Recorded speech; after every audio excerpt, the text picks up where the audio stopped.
오늘은 저는 알 수 없는 고통이라 하는 제목을 가지고 함께 은혜의 말씀을 나누려고 합니다. 우리나라에 지금 몇 개월째 마른 가뭄이 지금 계속되고 있습니다.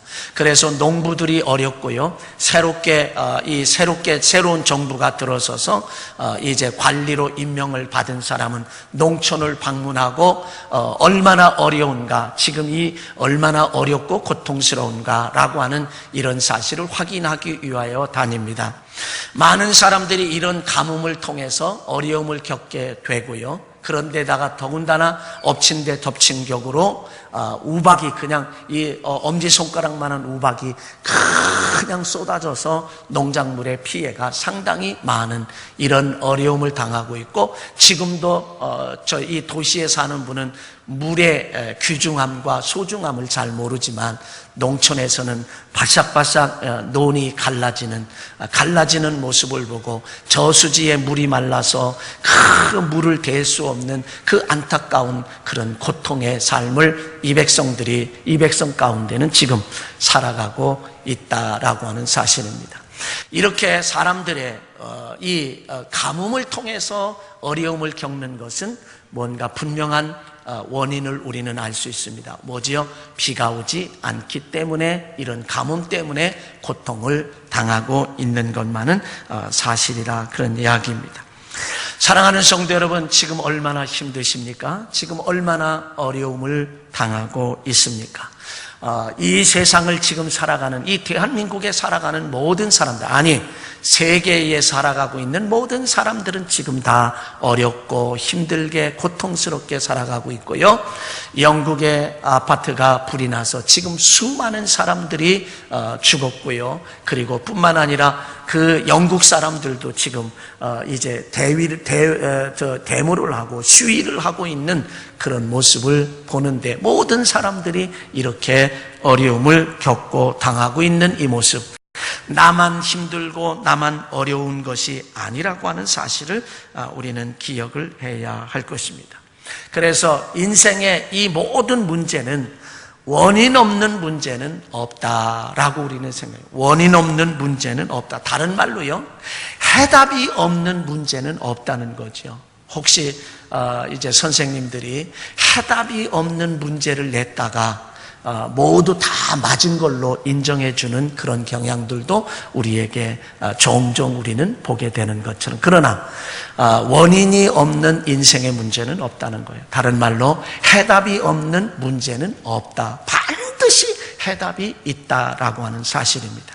그런데 참 우리가 해답을 알면, 원인을 알면 쉽게 인생의 문제도 해결할 수 있어요. 자, 내가 가난하게 산다. 나를 돌이켜보니까 내가 게을렀어. 부지런하지 못했어. 그러면 그 원인을 알았잖아요. 내가 왜 가난하게 사는지 그 원인을 알았잖아요. 부지런하지 못했고 게을렀다. 그러면 게으르지 않고 이제부터 부지런하게 살면 그는 그 가난에서 벗어날 수 있어요. 자, 실수를 했어요. 실패를 했어요.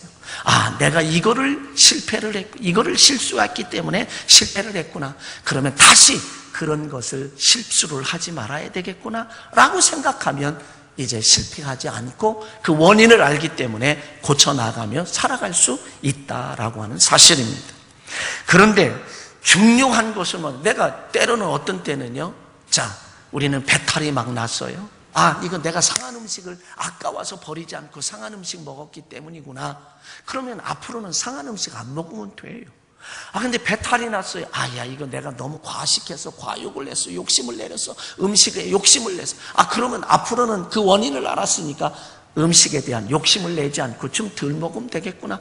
그런 원인을 알면 쉽게 우리는 해결점을 누구나 찾을 수 있다는 거죠. 그런데 문제는 뭐냐면, 정말 인생의 문제는 뭐냐면 원인을 알 수 없을 때라고 하는 거예요. 아무리 돌이켜봐도 아무리 봐도 해답을 알 수가 없는 거예요. 인생의 문제의 원인을 알 수가 없고 해답을 알 수 없는 것이 그게 가장 큰 문제예요. 그거는 해결할 수가 없어요. 왜? 원인을 알지 못하면 해결할 수 없기 때문에 그렇습니다. 몸이 아파서 병원에 갔습니다. 의사 선생님, 유명한 의사 선생님이라고 했는데 병명을 찾아내지 못해. 다시 말하면 원인을 찾아내지 못한다. 굉장히 걱정이 돼. 치유할 수가 없어. 치료할 수가 없어. 근데 질병도요, 원인을 찾고 나면 쉽게 거기에 맞는 약을 투약하고 주사를 놓으면 고침을 받습니다. 근데 우리 그리스도인들에게, 크리스찬들에게 종종 원인을 못 찾는 질병도 있어요. 아무리 병원에 여기저기 어디를 가도 잘 몰라. 아무 이상이 없는데 실제로 내 몸은 아파. 아주 정말 견딜 수 없을 정도로 실제는 아파, 내 몸. 근데 의학적으로는 그 원인을 발견하지 못하고 찾아내지 못해. 그런 경우도 우리 크리스찬들에게는 종종 있어요. 그거를 목회하면서 보게 되고, 저 자신도 때로는 그런 경험을 총각 시절에 한 경험이 있습니다.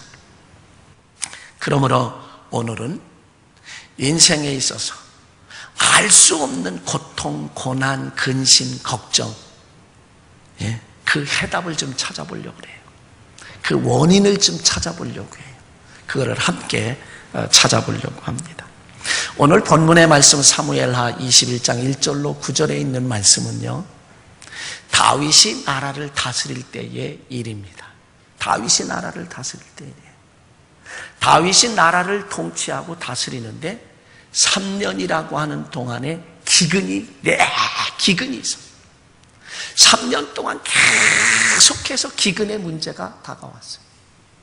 여러분, 기근이라고 하는 것은 식량이 모자라서 굶주리는 거예요.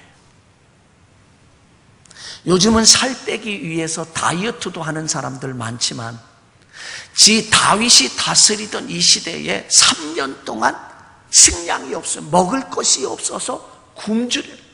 이 배가 등가죽에 붙을 정도로, 정신이 이상될 정도로, 여러분 한번 3년 동안 기근이, 식량이 없어서 배고픔과 굶주림을 당해보세요. 이거 서러움 중에요, 제일 큰 서러움이 먹을 수 없는 서러움이에요. 굶주림의 서러움이라고. 여기에 계신 젊은이들은 굶주림이라는 게 잘 뭔지 몰라요. 영국의 엘리자베스 여왕이 예전에 백성이 빵을 달라고 소리를 지르고 있습니다. 밥을 달라고 소리를 지르고 있어요. 우리로 얘기하면 그거예요. 밥을 달라고 저렇게 백성이 소리를 지르고 아우성을 치고 있습니다. 그러면 무슨 얘기냐면, 그럼 라면 먹으면 될 거 아니야? 이 말이나 똑같아요. 여러분, 지금 라면이 없어서 못 먹는, 있어서 못 먹는 게 아니잖아요. 없어서 못 먹는 거예요. 밥을 못 먹는 사람은 라면을 먹으면 될까요? 없기 때문에 못 먹는 겁니다. 이 굶주림이라고 하는 거, 이 배고픔의 서름이라는 건 정말 커요. 그저 꽁당보리밥이라도 그저 배부르게 먹었으면 좋겠다고 했던 분들이 여기에 어르신 가운데는 많이 계세요. 6.25를 중심으로 해서 소나무 껍질을 벗기고 그 속을 그저 긁어가며 먹던 그런 어르신들이 지금도 생존해 계세요. 그 굶주림이라고 하는 건 너무너무 아픔이고 서러움이고, 이것보다 더 서러운 거는 없다라고 생각해요. 제가요, 중학교 시절입니다. 중학교 시절에 막 너덜너덜한 한국 단편 문학 전집을 어떻게 제 손에 들어와서 그거를, 예전엔 책도 그렇게 많지 않았어요. 지금은 책이 그냥 늘어져 있는데도 읽지 않아서 문제예요. 예전엔 그 책도 구하기가 힘들었어요. 그 책을 제가 중학교 때 읽기 시작을 했습니다. 단편이기 때문에 짤막한데요. 무슨 내용이 나오냐면, 저 강원도 산골짜기에 화전민, 이 불을 태워서 거기에다가 대강 심어서 먹고 사는 사람들, 화전민들에 대한 이야기가 나오는 거예요. 그런데 얼마나 먹을 양식이 없던지 그저 사람이 굶고 굶어요. 젊은 부부가 살았습니다. 거기에 어머님, 나이 많이 드신 어머님이 살아계신데 몇 날 며칠을 굶었는지, 얼마나 오랜 세월을 굶었던지 이 두 부부가, 아들 며느리가 양식을 어떻게 어디 가든지 구해보겠다고 출발을 해서 나갔다 돌아오니까 이 어머니께서 하는 말이, 야야야야, 오늘 좋은 일이 있어서. 무슨 일인데요? 글쎄 말이야, 암탉 한 마리가 들어왔지 않냐? 그래서 내가 잡아서 삶았어. 먹으면 될 거야. 근데 아차 생각이 가서 들어가서 열어보니 그것은 암탉이 아니라 바로 자기의 손주였습니다.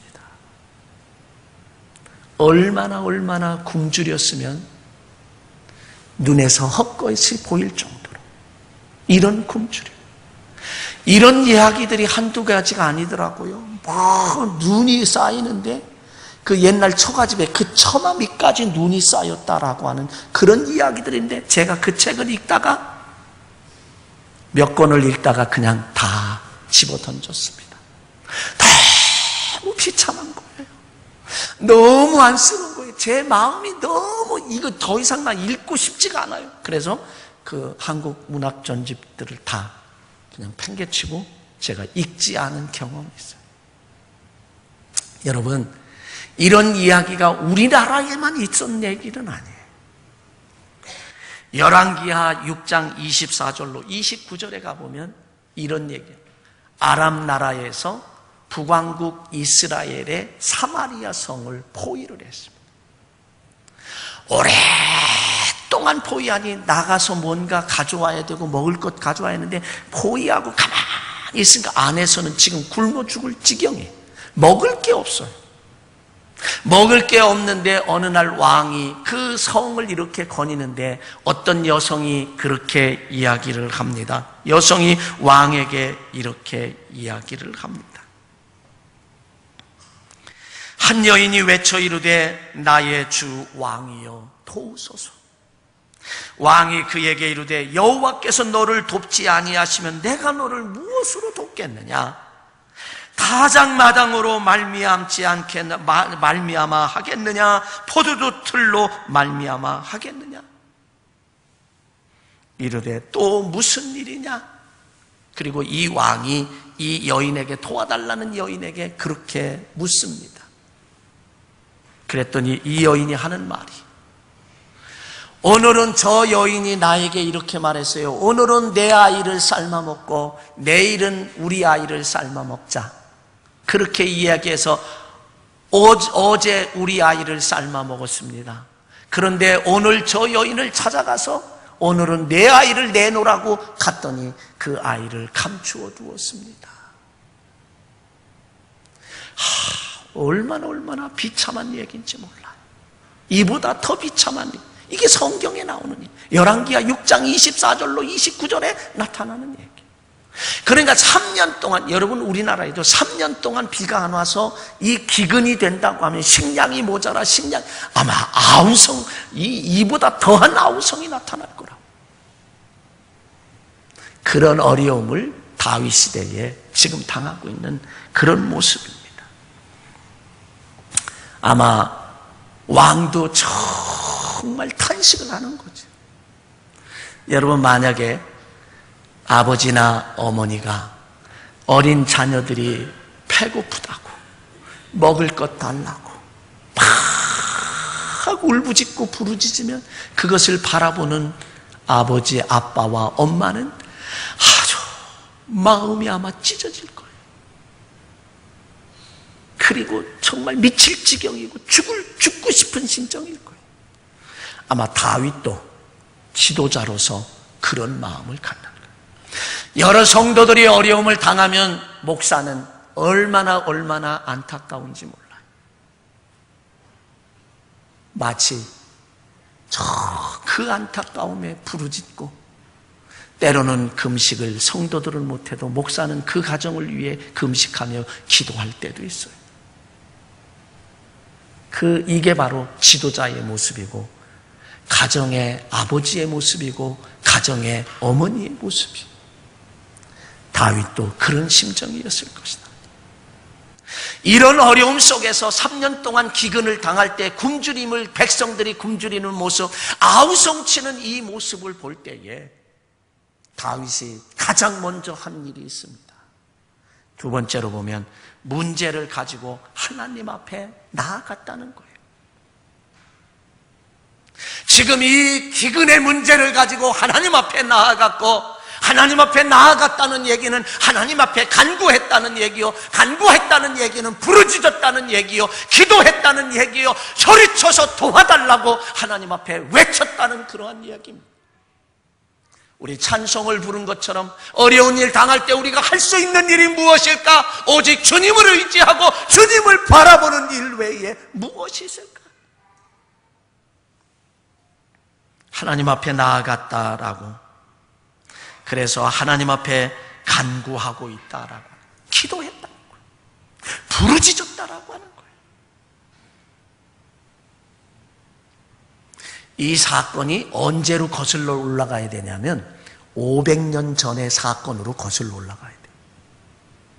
여호수아서 9장에 가보면 모세의 후계자 여호수아가 요단강을 건너서 여리고성을 하나님의 말씀에 순종하여 해결을 하고요, 함락을 시키고요, 아이성도 함락을 시켰더니 그 가나안, 하나님이 약속하신 젖과 꿀이 흐르는 가나안 땅에 살던 7 족속이 있습니다. 여부스 족속, 히르가스 족속, 기르아스 족속, 헤 족속, 이 기본 족속, 이런 족속들이 7 족속이 살았어요. 하나님은 뭐라고 말씀하니? 이들을 다 내쫓아라, 내몰아라, 그리고 그 젖과 꿀이는 가나안 땅을 정복해서 살라 그랬어요. 근데 이스라엘 백성들이 하나님이 함께 하니까 여리고성도 함락했지요. 그 다음에 아이성도 함락했지요. 그랬더니 그 가나안 땅에 살고 있던 원주민 가운데 한 사람인 기브온족이라고 하는 이 족속이 그 소식을 듣고, 야, 하나님이, 전지전능하신 하나님이 저들과 함께 하는데 우리는 이길 수가 없어, 승리할 수가 없어, 일찍이 그것을 간파하고 꾸밉니다.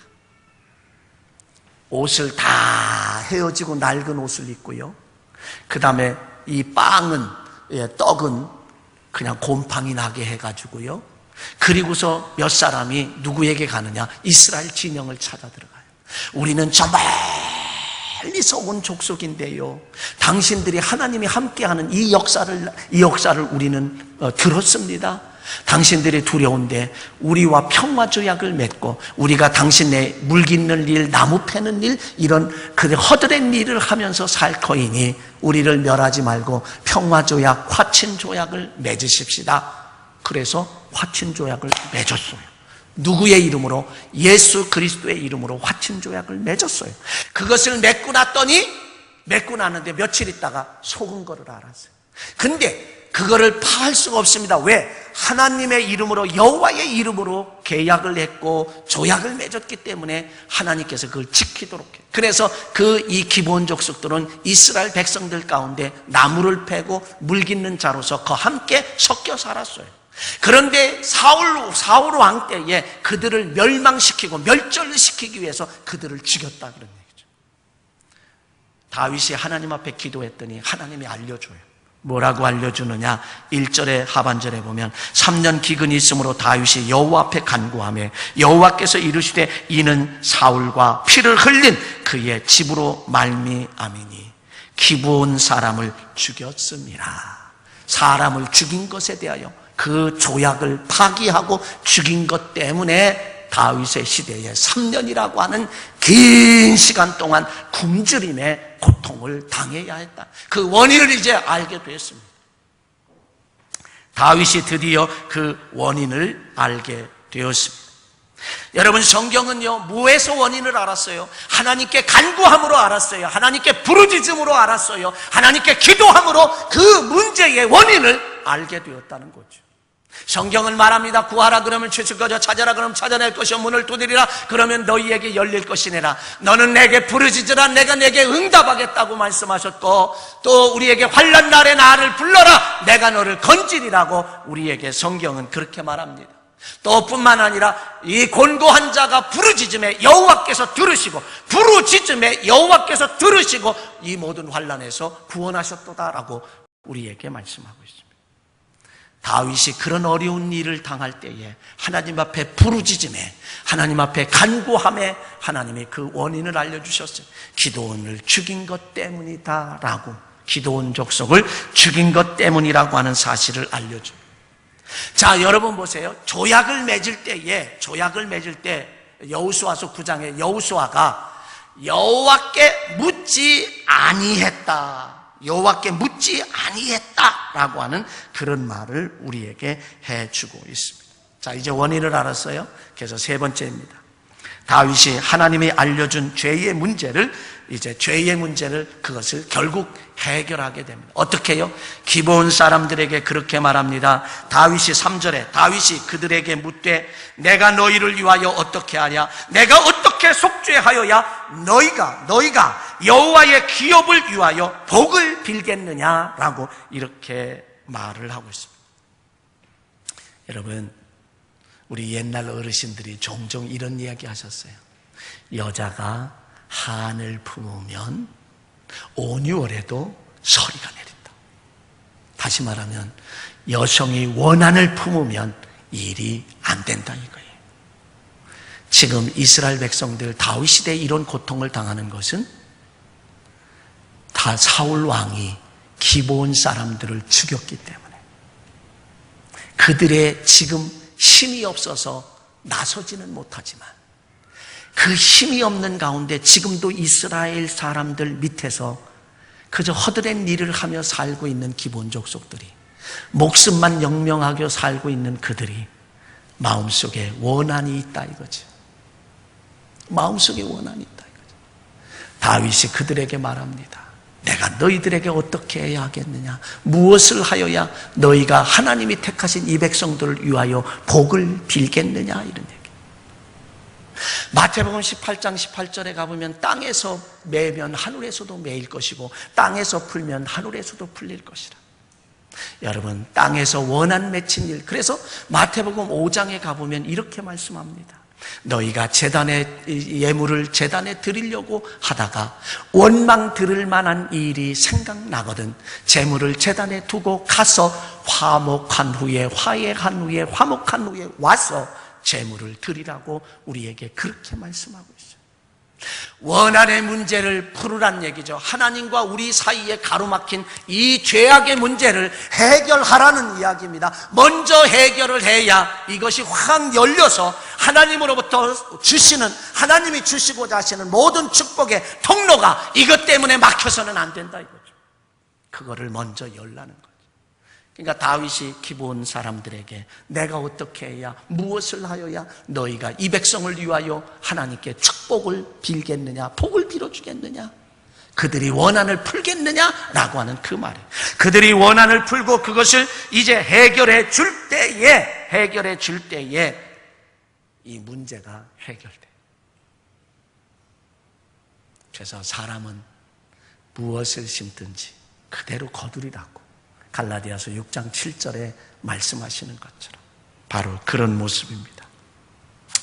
그래서 기브온 사람들의 원한을 풀어주게 되었습니다. 그들을 풀어주게 될 때에 모든 문제가 해결되는데 그것은 사무엘하 21장 14절의 말씀입니다. 14절에 있는 말씀에 가보면 쭉 하반절에 그래서 7사람을 내줬잖아요. 7사람을 내줘서 기브온 족속이 기브와 땅에서 그들을 목매달아서 죽였어요. 그래서 그들의 시신과 더불어 그리고 이제 베냐민에 살던 사울과 그의 아들 요나단의 뼈와 함께 베냐민 땅 셀라에서 그의 아버지 기스의 묘에 장사됐고요. 이게 왕의 명령이었어요. 그 후에 하나님이 그 땅을 위한 기도를 들으시니라. 이 문제를 해결하고 나니까 오늘 21장 14절에서 그 후에야 이 모든 문제를 해결하고 그들의 원한을 풀어주고 문제를 해결하고 나니 그들이 기도할 때 하나님이 들어주셔서 결국에는 기근의 문제가 해결됐다라고 하는 그 내용입니다. 하나님은 우리의 기도를 들으실 때 죄악이 있으면 듣지 않는다는 거죠. 그래서 먼저 뭐가 필요하냐? 회개가 필요하다. 이사야서 59장 1절로 3절에 있는 말씀에 가보면 여호와께서 손이 짧아서 구원치 못하심도 아니요 귀가 둔하여 듣지 못함도 아니라 너의 손에 피가 있다, 죄가 있기 때문에 하나님과 우리 사이를 갈라놨다, 막고 있다라고 하는 거예요. 사랑하는 성도 여러분, 열심히 사는데도 불구하고 왜 이 일이 능률이 안 오르고 왜 이 일이 해결이 안 되고 왜 이렇게 될까 알 수 없는 여러분들의 고통과 근심과 염려와 그런 것이 있다고 하면 우리 하나님 앞에 조용히 나 자신을 돌아보는 계기를 삼아야 된다. 나 자신을 돌아보는 계기를 삼고 그리고 하나님께서 주시는 그 음성을 들어야 된다. 그리고 그 문제를 해결하고 나면 내가 하나님 앞에 기도할 때 하나님께서는 그것에 대하여 반드시 응답하실 줄로 믿습니다. 사랑하는 성도 여러분, 출애굽기 20장 5절 6절에 있는 말씀에 가보면 하나님은 질투하시는 하나님이라 말했고 하나님의 말씀에 따르지 못하면 자손 3, 4대에 이르기까지 저주를 내린다라고 말씀하셨고 하나님의 말씀을 따르고 하나님의 말씀대로 순종하게 되면 자손 1000대까지 이르러 복을 내리리라고 우리에게 말씀하셨습니다. 사랑하는 성도 여러분, 내가 지금 얼마나 많은 고통을 당하십니까? 얼마나 많은 어려움이 있습니까? 얼마나 많은 스트레스 속에 살아갑니까? 그렇다고 하면 다윗과 같이 우리 하나님 앞에 엎드리고 다윗과 같이 하나님 앞에 간구하고 부르짖고 그러는 가운데 그 원인을 발견하고 원인을 해결함으로 복된 삶을 살아가실 수 있는 성도들 다 되시길 주의 이름으로 간절히 축원합니다. 기도하겠습니다. 사랑하신 아버지 감사합니다. 오늘 여기에 다윗 시대의 3년이라는 기근, 굶주림, 견딜 수 없는 인간으로서 견디기 힘든 그러한 굶주림, 하나님 앞에 다윗은 부르짖었습니다. 간구했습니다.